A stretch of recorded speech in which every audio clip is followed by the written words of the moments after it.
A man suddenly finds himself free-falling from the sky. As he plummets towards a cityscape, he's surrounded by fellow draftees, all caught in the same uncontrolled fall.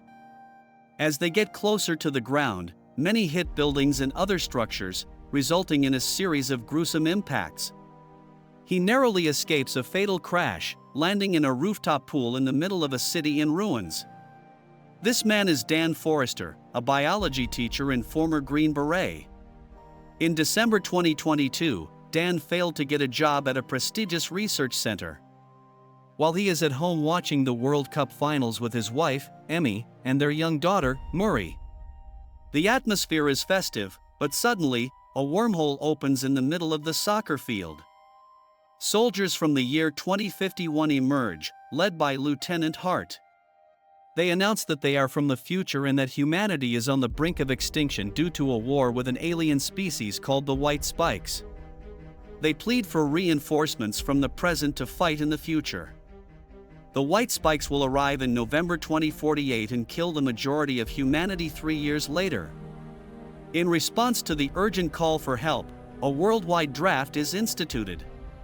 The members of the world's militaries are sent into the future through a wormhole device called the Jump Link, but fewer than 30% survive deployment to return in 7 days, prompting the draft. After a year of the draft and a growing anti-war movement, there is little hope for humanity's survival. Dan receives a notice that he has been drafted while teaching a class of high schoolers who question the point of everything if the world will end in 30 years. He goes to a facility where officers from the future question him and strap him to a seat as he meets all requirements for conscription. They tell him the exact time he will be pronounced dead in 2030. Dan questions how he dies, but they refuse to share that information as this is going on. The machine is started which pierces Dan's arm in multiple places and a device is latched onto him which will facilitate his jump to and from the future and is linked to his biosignature. He is told that the device can track him anywhere on Earth and any attempt to evade it will result in his imprisonment. Dan then goes to Emmy, who gives therapy to survivors that have returned from the war. When Emmy sees the device on Dan, she freaks out and suggests that they should escape. She persuades him to ask his father, James, for help as he hides from the government. Dan goes to his father, who suspects he's there to spy on him and throws water on him so make sure there is no wire attached. After this, they get into an argument about their past and James explains how it was better for their family's safety for him to leave when Dan was a child, but Dan calls him a coward and leaves. He comes home and sees Emmy packing, who realizes he failed to get his father's help and will have to go to the future. Emmy urges Dan to tell Maury about his draftment. Despite his objections and concerns about leaving his family, he has no choice but to comply. He tells Maury while she's playing in the yard looking for vaccines. Before leaving, Dan promises Emmy and Maury that he will return safely. Dan joins other draftees at a military training facility. The recruits undergo basic training and are equipped with advanced weaponry and technology. During training, Dan befriends Charlie, a scientist who is terrified of combat, and Dorian, a seasoned soldier who has already served multiple tours in the future war and is terminally ill with cancer. The draftees are given wristbands that will automatically pull them back to the present after a 7-day tour. Dan deduces with fellow draftee Charlie that to prevent a paradox, those drafted have already died before the war starts. The draftees are not yet fully trained, but the research facility in Miami gets attacked by White Spikes, so the draftees are prepared in an emergency to leave. They are soon transported to the future, but a malfunction in the jump coordinates drops them into a chaotic battlefield in Miami, instead of their intended landing zone. Dan and his team fall from the sky into a burning Miami. Some draftees land safely, while others are killed on impact. Dan, Charlie, and Dorian manage to land relatively unscathed but are immediately thrust into a desperate battle for survival. The city is overrun by White Spikes, and the draftees, ill-prepared for the ferocity of the aliens, suffer heavy casualties. The draftees are ordered by Colonel Forrester to rescue nearby lab personnel before the area is sterilized. The draftees discover the lab personnel dead and hanging from the ceiling, and Forrester warns them that if the White Spikes left behind the bodies, they will be coming back. Dan leads the team into laboratories and they're able to recover the research. They leave the building from the stairway exit as white spikes are spotted at the front of the building by Cowan and Nora. As they're walking down, they realize the white spikes are right behind them. Many draftees are killed, but Dan and many others are able to escape. Dan injures a white spike with an axe as he runs out of bullets and Dorian shoots it in the neck and belly, killing it. Dan radios to command about the situation, and he is told that no help will be sent to rescue the stranded troops.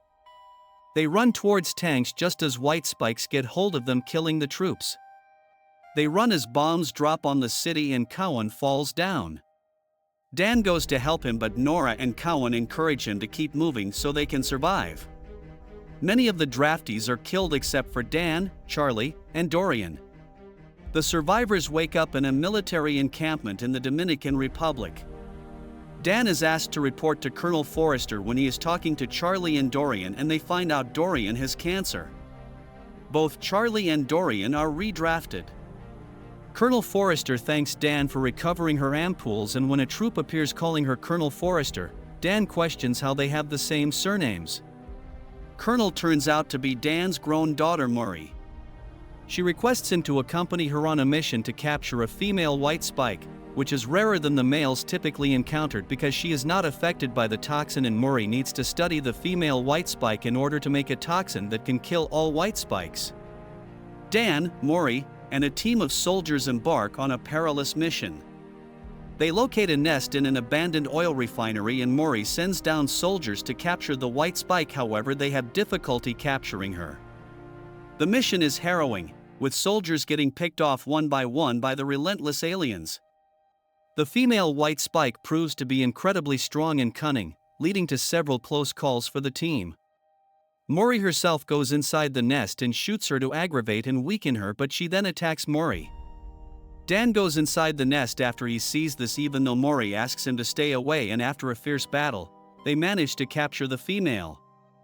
They subdue it using tranquilizer darts and heavy chains. They trap and cage the female, only to have hundreds of males descend on their position. As the helicopter with the female lifts off, Murray gets in a tank as Dan guards it from white spikes, and then they escape to a beach and radio for rescue. Murray reveals that Dan, dissatisfied with his life after losing his job, he abandons his family and dies in a car crash in 2030 as she cries. Dan, Murray, and the female white spike are transported to a fortified oil rig close to Port Nelson, where the jump link is located. Dan and his daughter work on a toxin that can kill the captured female. Murray completes the toxin with the female white spike's biological material. However, before they can mass produce it, the base is overrun by white spikes. The aliens launch a coordinated attack, breaching the base's defenses and swarming inside. In the ensuing chaos, Murray is fatally wounded with one of her spikes.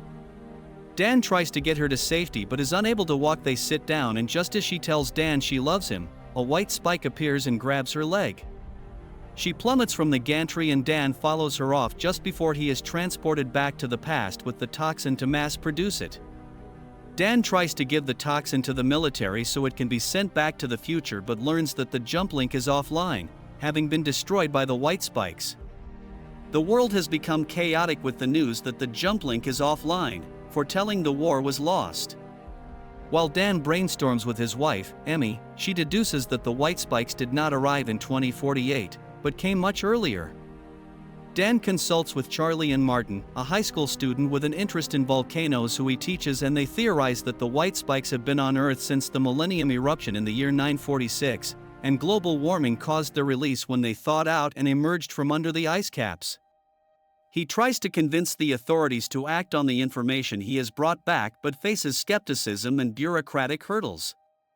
Frustrated, Dan decides to take matters into his own hands.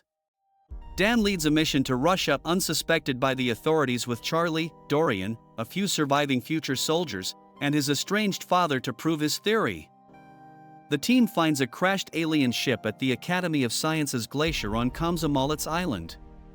They debate telling the world about the problem but decide to end the threat right then and there. Once inside, they realize that the white spikes are not aliens themselves, but rather bioengineered organisms possibly used as a planet-clearing weapon or cattle by another alien race. The team injects several of the dormant white spikes with the toxin. This kills those injected but wakes the others, and most of the team is killed. Terminally ill with cancer and wanting to die on his terms, Dorian remains behind to blow up the ship with C4, and the explosion kills all but one of the white spikes. Dan and his father track down the one female that has escaped and fight her fiercely till Dan is finally able to inject her, leaving them and Charlie as the team's only survivor. Content: knowing that the war is averted and humanity is saved, Dan brings James home to meet his wife and daughter, determined not to make the same mistakes that Murray had warned him about from her future. Thank you for watching. For more videos, please subscribe and turn on the bell icon.